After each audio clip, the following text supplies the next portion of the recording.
and lost the audio. Don't know how that happened, but whatever. So today we're going to be talking about why it is a very bad idea to purchase an old car with low mileage. Now you might ask me, where did you get this idea from? How does this have anything to do with BMW? This actually has direct correlation with my BMW. My BMW, if you guys don't know, has very low mileage for the year. I bought it with 55,000 miles for a 2006. Now for a 2006 car with 55,000 miles, that's considerably very low. That's not like kind of sketchy kind of low, but that's pretty low. I found another one at the time with only 25,000 miles, but that had just an ugly interior and an ugly exterior, so I didn't even go for that one. But that doesn't matter. Today we're going to be talking about why it's a really bad idea to buy a low mileage used car that's old. Now something people don't know when you buy an old car with low miles, how does it have low miles? Like, has it been driven? Has it been sitting for like 6 months and only driven like on special occasions to like the Bahamas? How does it have low miles? Like, that's the question, right? So in most cases, people that have low mileage cars tend to drive maybe on the weekends, and it's only from like maybe like a very short drive, like a 15-minute drive there, 15 drive back. And when that's the case, that means your engine has never hit normal heated operation temperatures. A car needs to be in like pretty warm for it to be in normal temperatures. So, like, you're not actually full throttle sometimes, and on the highway you're literally just stop and go traffic. That can actually cause harm to your car. Now you might ask, how is babying your car gonna cause harm to a car? When your car hasn't hit normal operation temperatures, that can build rust in the engine. I might ask, how does that happen?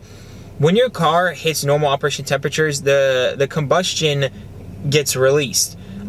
So when your car never hits normal operation temperatures, the combustion never ever, leaves the engine, which can cause rust and can cause damage to your engine. Now, I hope I don't have that problem. We won't know this till the long run, but all I know is that I have all kinds of leaks because the car was never ever pushed to the capabilities this car can get. I mean, like, I'm not telling you to go gas it, to go floor it, to go drift it.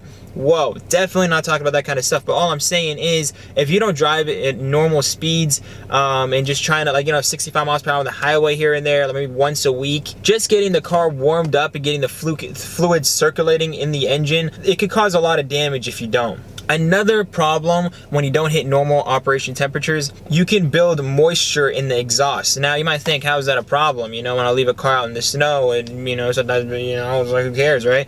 Well, when you build moisture in the exhaust, it can cause harm to your catalytic converter, and in that case, if you have a catalytic converter problem, that's going to cost you a lot. It's going to be a lot to diagnose, with your exhaust, if you end up replacing it all. Is it the catalytic converter?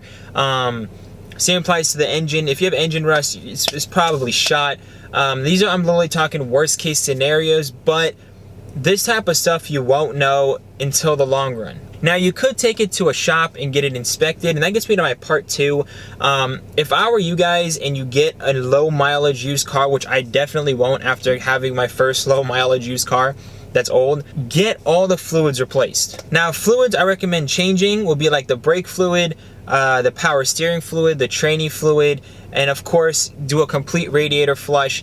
You want to basically have your everything in the engine cleaned and everything. You also want to replace all your filters, your intake filters, your engine filters, your air conditioning filters. You want to replace everything. You want to make sure your car is being well taken care of. You don't know how long it's been sitting. You don't know if the oil is in globs. You don't know if the fluids are black.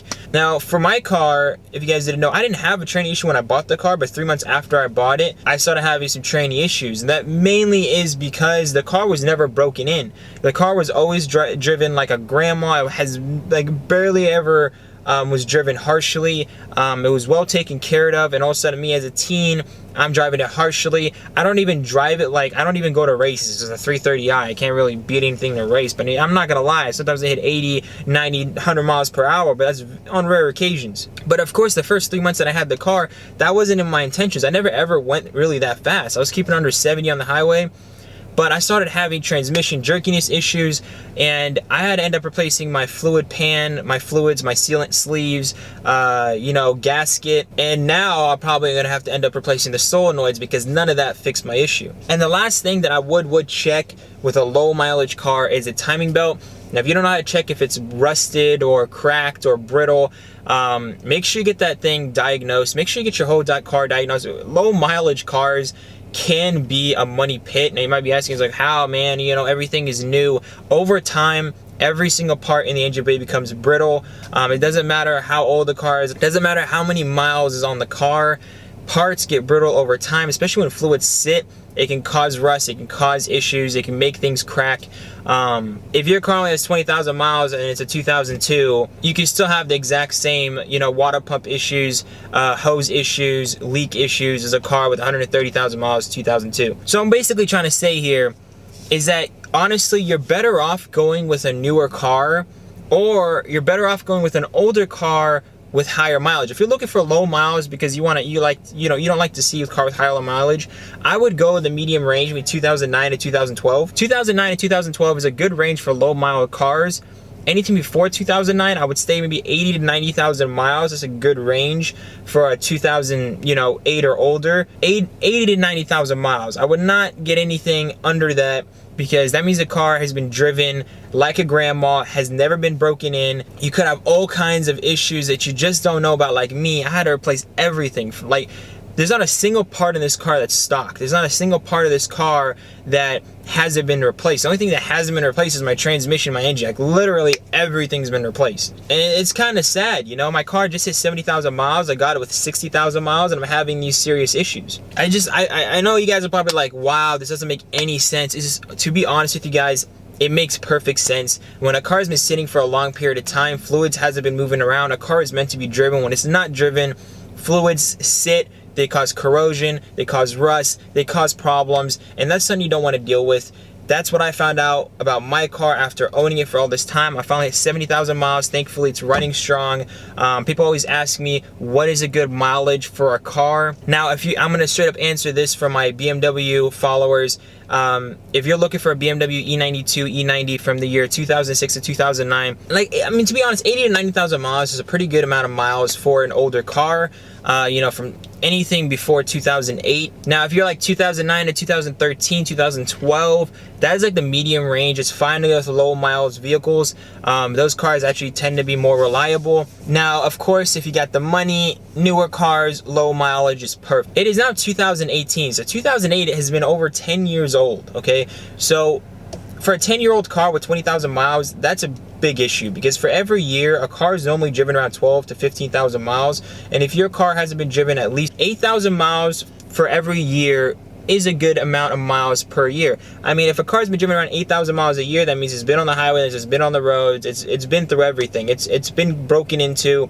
It's a solid car. For anything before 2008, you know, 8,000 miles a year is a solid car. So if you consider it 8 times 10 years. So for a 2008 car, 80,000 miles is probably your best bet. Of course, around 100,000, 120,000, your car, I mean, it's starting to get a little bit older. The engine's starting to get a little bit weaker, but it doesn't mean it won't run solid. It'll probably run more solid than a car with super low miles. And a prime example of this is how my brother has 130,000 miles on his BMW. 130,000 miles, I was never ever looking in that range. But after driving this car and seeing how the tranny is very, very, very smooth to shift, car runs perfectly, no issues, fingers crossed. You haven't hit the highway yet, but everything seems to be pretty solid. And we got it for a really good deal, you know, like this car, I paid almost an arm and a leg for it, and that's mainly because I didn't want to have any issues as a college student with this car. But because of all these issues, I have this channel, and you guys know me, you guys would know that this car gives me a lot of issues because of how much low mileage, and it was never broken into. And you know, I thought the previous owner just never took care of the car, but it was the other way around. They actually took this car in as a baby. They babied it so much to where it's unhealthy for a car. A car needs to be driven. That's the end of story. If the car hasn't been driven enough, that can cause problems. And I'll have some links to 2 articles down below, just to show you guys, you know, I'm not making this up. I have personal experience with my car with all these issues. If you guys follow me on the channel and look at my other videos, you understand what I've been, you know, going through with my car. These articles below are just to support my claims and what I'm saying. So if you guys want to check that out down below and get more information, again, it'll be down below. So before I end this video, I just want you guys to send me some prayers. By the time I upload this video, I'm gonna be having my surgery on my leg. Long story short, I broke my leg a couple years back, have some metal in my leg, and I'm getting the surgery done. I'm gonna be put under. I'm not a big fan of being put under. I hear a lot of stories of people being put under and they just don't wake up after the surgery. You know, you never know when is your last breath. You gotta always thank God for your blessings. So, you know, thank you guys for always supporting me, supporting my channel. Pray for me. I'm gonna make this through and make you guys another video. Hopefully, you know, most likely I'll make it out, but just pray for me, guys, and I'll see you guys in the next one. And if you guys did enjoy this video, make sure you smash that like button for me. See you guys in the next one. Peace out. She got me saying, yalla, baby, I need you to see me. Quit with the front and put your guard down, girl, we know you ain't easy. She got me saying, yalla, baby, I need you. Cảm ơn các bạn đã theo dõi. Các bạn hãy bấm like, comment và hãy bấm nút đăng ký để ủng hộ cho kênh mình nha.